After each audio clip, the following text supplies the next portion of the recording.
When dealing with multiple tasks, even important ones can get lost in the shuffle. Thanks to Planfix, you can avoid losing track of tasks by adding them to Planner. Here's how. In the task, simply click the three dots next to the task name and select Add to Planner. Next, select the planner you need and drag the task to the appropriate column. Now you can rest assured that it won't get lost. Let's take a look at some situations in which this is particularly useful. Sometimes a task appears suddenly. For example, your manager might ask for a quick presentation.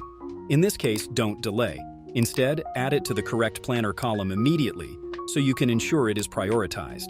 Maybe you're going through a regular workday, but you have numerous new tasks come in.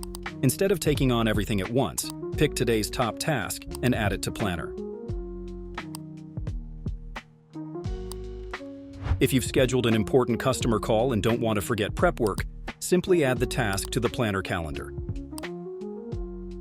Those are just a few examples of how you can use this helpful tool. With the Add to Planner function, you can keep priority tasks at hand and stay focused on what matters.